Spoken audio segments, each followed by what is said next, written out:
मैंने अपनी सीएस की जर्नी में कुक कर लिया था, अब मैं आपको सिखाता हूँ कुक कैसे करते हैं। Just follow these 5 tips to 4x your productivity. Video को एंड तक देखना और सब्सक्राइब करे बिना मत जाना। सबसे पहली टिप है सेल्फ टॉक। जितने भी बड़े बड़े लोगों को आप जानते हो, चाहे वो सुनील छेत्री हो, दिलजीत दोसांझ हो, शाहरुख खान हो या अमित वोरा हो, सब लोग सेल्फ टॉक की एक्टिविटी जरूर करते हैं। सर क्या है ये एक्टिविटी और ये हमारी प्रोडक्टिविटी को कैसे बढ़ा सकती है? बेटा, एंड ऑफ द डे पे रात को सोने से पहले आपको 10 मिनट अपने आप से बात करनी है। 5 मिनट आपने आज क्या पढ़ा, क्या प्रोडक्टिविटी आपकी आई है, एंड 5 मिनट आप कल क्या पढ़ने वाले हो। तो इन शॉर्ट, कल आप जो भी स्टडी करने वाले हो उसका सारा प्लानर आपको आज रात को सोने से पहले पता होना चाहिए, ताकि जैसे ही आप मॉर्निंग में उठे तो आपके माइंड में क्लैरिटी होनी चाहिए कि आज आपका आउटपुट क्या आने वाला है। Now second important tip is index mapping. मतलब आपको पता है हमारी जो लॉ की बुक्स होती हैं उसमें हर चैप्टर के आगे इंडेक्स बना होता है उस चैप्टर के सेक्शंस का। तो जो जो सेक्शंस आप पढ़ते जा रहे हो उन सारे सेक्शंस का जो भी क्रक्स है वो चार्ट फॉर्म में तो आपको मिलता ही है, लेकिन उसके साथ आपको इंडेक्स में भी अपनी हैंडराइटिंग में बहुत शॉर्ट और क्रिप्ट फॉर्मेट में लिखना है, ताकि जब आपका पूरा का पूरा चैप्टर कंप्लीट होता है उसके बाद आप खाली इंडेक्स को ही देख सकें और इंडेक्स को देख के आपको समझ आ जाए कि हाँ जी क्या क्या आपने पढ़ा था। फॉर एग्जांपल, मान लो मैं आपको राइट टू इंफॉर्मेशन एक्ट पढ़ा रहा हूं। अब राइट टू इंफॉर्मेशन एक्ट के अंदर आपने सेक्शन 6 पढ़ा, manner of making application, section 7 पढ़ा, डिस्पोजल ऑफ रिक्वेस्ट, सेक्शन 8 पढ़ा, exemption of information from RTI act 2005। तो आपको उसकी जो शॉर्ट क्रिस्प है वही आपको आगे पता होना चाहिए। जैसे कि डिस्पोजल का आपने सेक्शन नंबर 7 पढ़ा तो आपने उसमें लिखा कि विद इन 30 डेज आपको जवाब मिलेगा, एपीआई दे रहा है तो 35 डेज में जवाब मिलेगा, अगर किसी की पर्सनल लाइफ से रिलेटेड है तो 48 आवर्स के अंदर अंदर जवाब मिलेगा। तो इस तरीके से आपको जो शॉर्ट इंफॉर्मेशन है वो इंडेक्स में ही नोट डाउन कर लेनी है। इस एक्टिविटी को बोलते हैं index mapping, and trust me ये आपको रिवीजन करने के बहुत काम आती है। Now third strategy is ultradian sprints.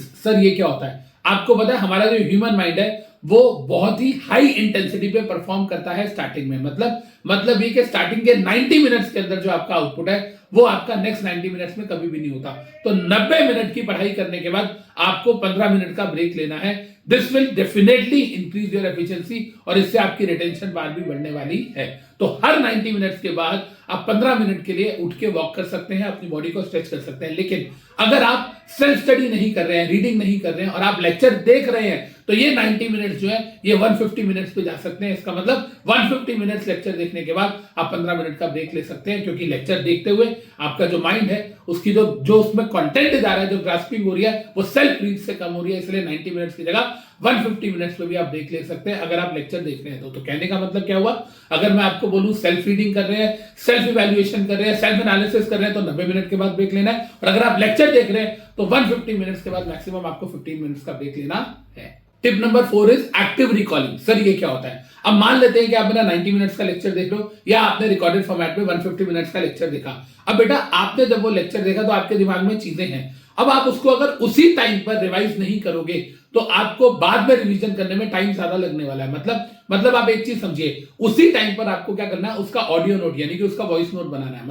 मतलब ये कि मैंने आपको जो कुछ भी पढ़ाया आपके सामने चार्ट की फॉर्म में है, आपके सामने लॉ की बेर एक्ट की फॉर्म में है, आपको उसको रीड करना है और रीड करके अपनी ही आवाज में आपको रिकॉर्ड करना है। ट्रस्ट मी, मैं अपने एक्सपीरियंस से बोल रहा हूं, जो 90 मिनट्स की क्लास होती है बच्चों उसका कंटेंट ज्यादा से ज्यादा 5 मिनट के अंदर रिवाइज कर लेते हैं। मतलब ये हुआ कि 5 मिनट आपने अपनी वॉइस नोट बनाई, अपनी आवाज में बनाया और 5 मिनट में आपने उस पूरी क्लास की समरी बना ली। आप ऑडियो बुक कह लो, आप उसको वॉइस नोट कह लो, समरी कह लो, जो कहना कह लो। अब आप समझिए, मान लीजिए मैंने 90 मिनट्स की 10 क्लासेस ली हैं और मैंने 10 क्लासेस के अंदर एक चैप्टर कराया, मतलब मेरे को 15 घंटे लगे उस चैप्टर को कराने में। आपने हर चैप्टर की 5 मिनट की ऑडियो नोट बना ली। इसका मतलब ये हुआ कि टोटल 15 क्लासेस का 75 मिनट्स का ऑडियो नोट आपका हो गया। इसका मतलब जो चैप्टर मैंने 15 घंटे लगाया पढ़ाने में, आपका 75 मिनट्स के अंदर उसका पूरे चैप्टर का ऑडियो नोट तैयार हो गया। लेकिन ये चैप्टर खत्म होने के बाद नहीं करना, ये आपको हर लेक्चर के बाद करना है। और याद रखिएगा, कई बार ऐसा होता है कि आप किताब नहीं खोल सकते लेकिन आपके पास टाइम है, आप पार्क में वॉक करने गए हुए हो, आपके पापा आ गए, कोई बच्चा है, मम्मी कहती है बेटा चाय बना दे, आपको 15 मिनट चाय बनाने में लगेंगे, आप वॉशरूम में बैठ के फोन स्क्रॉल करते रहते हो तो वॉशरूम में आप 15 मिनट ले रहे हो, तो उन सारे टाइमिंग पे आप ये ऑडियो नोट को सुन सकते हो और आप मैक्सिमम आउटपुट ला सकते हो अपने नॉन टीचिंग आवर्स का भी। My final tip is Hunt for knowledge. Sir ये क्या होता है? जितने भी इंपॉर्टेंट की पॉइंट्स हैं,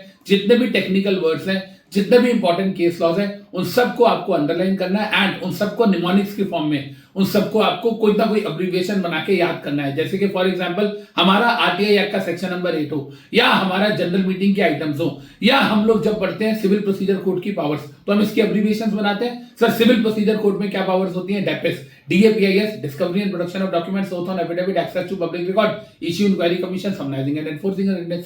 सर एनुअल जनरल मीटिंग के अंदर हर कंपनी को 4 काम करने होते हैं ऑर्डिनरी बिजनेस, राइट? वो क्या है? अड्डा ADDA, adoption of account, declaration of dividend, appointment of director, appointment of auditor. तो ये ट्रिक आपको बहुत काम आती है, आपको रिटेंशन में भी, और ये ट्रिक के थ्रू जब आप अपने वॉइस नोट बनाते हो तो वो भी आपको बहुत हेल्प करता है। और ऐसी इंटेलिजेंट टिप्स एंड ट्रिक्स के लिए सब्सक्राइब कर लो, बेल आइकन भी दबा लेना ताकि कोई इंपॉर्टेंट नोटिफिकेशन मिस ना हो। और अगर आप स्ट्रक्चर्ड वे में स्टडी करना चाहते हो एंड क्लासरूम के अंदर भी और क्लासरूम के बाहर भी अगर आप मेरे साथ 24/7 एक्सेस लेना चाहते हो तो अभी सब्सक्राइब कीजिए अनअकैडमी पे और ज्वाइन कीजिए हमारी लाइव डिटेल कॉम्प्रिहेंसिव क्लासेस को। तो मैं तो चला बच्चों से लाइव क्लास में मिलने, आप भी आ रहे हैं ना?